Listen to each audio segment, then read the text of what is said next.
কেন তোরা ওর বাপকে পেটে ধরেছো না তুই তুলেছো যে ওর নাম দিবি হুড়কা? ইয়াজ গেল মনে হয়।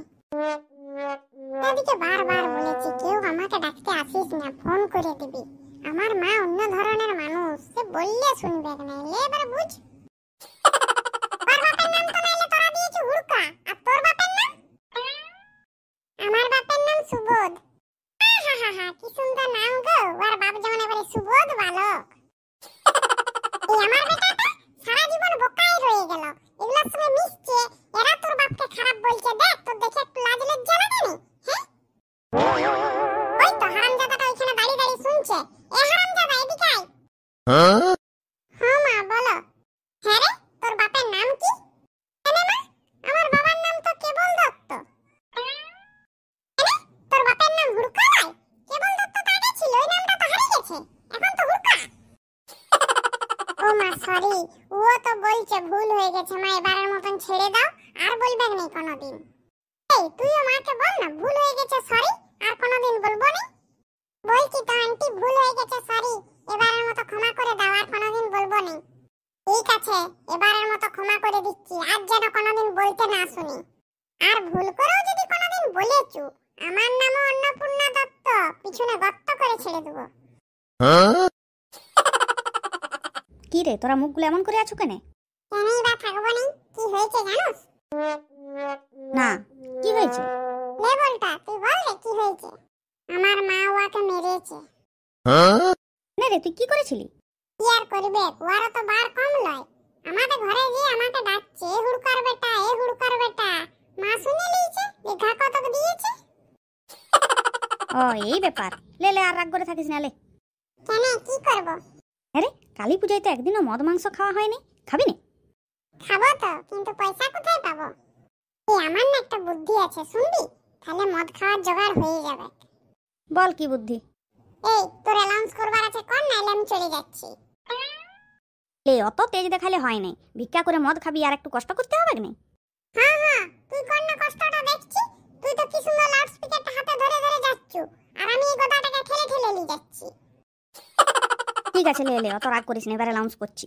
হ্যাঁ জলদি কর। সকল গ্রামবাসীকে জানানো যাইতেছে যে আপনারা এই অসুস্থ বাচ্চাটির পাশে এসে দাঁড়ান। একমাত্র আপনারাই পারেন এই অসুস্থ বাচ্চাটির দিকে সাহায্যের হাত বাড়িয়ে দিয়ে ওর জীবন ফিরিয়ে দিতে। এই বাচ্চা বাচ্চা করিস না তো, আমি বাচ্চা লই। তুই যা ভালো বুঝছে ওকে বলতে দে। তুই যেমন বাচ্চা লস তেমন অসুস্থ হলস, চুপ দিয়ে শুয়ে থাক। সকল গ্রামবাসীর কাছে আমার একটাই অনুরোধ, আপনারা দয়া করে এই অনাথ বাচ্চাটির পাশে এসে দাঁড়ান। আমার মা বাপ যদি শুনতে পায় না তো ঠ্যাং ভেঙে রেখে দিবে। অনাথ আমি না তুই দেখতে পাবি। এই ছেলেটার কি শরীর খারাপ গো, ইয়াকে সাহায্য করতে বলছে। আমি বরং 100 টাকা দিই। এই পয়সাটাই দিলাম, ছেলেটাকে একটু ফলমূল কিছু কিনে দিবে। হ্যাঁ হ্যাঁ, সে আপনি কোনো চিন্তা করবেন নাই, ছেলেটা ফল তো খেতে পারবে না, তাই ফলের জুস খাওয়াবো। হ্যাঁ বাবা, যদি ও জুস খেতে পারবে তো ওকে জুসটাই খাওয়াবে।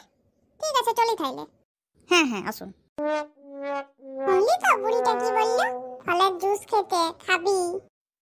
পয়সাটা দিয়ে জুস খেতে বলেছে, আর আমি টনিক খাবো। ব্যাপারটা একই, সেই তো লিকুইডই। আসুন আসুন, আপনারা সব গুটি গুটি পায়ে এদিকে এগিয়ে আসুন, এগিয়ে এসে বাচ্চাটির দিকে সাহায্যের হাত বাড়িয়ে দিন। ইস হাই হাই গো, ছেলেটার কি অবস্থা, মাথা ফেটে কত রক্ত বেরিয়েছে। না না, আমি বরং 100 টাকা দিই, ছাটা বেদানা কিনে খাবেক। না, এত দিকে এত পয়সা যায়, 20 টাকা দিই বরং।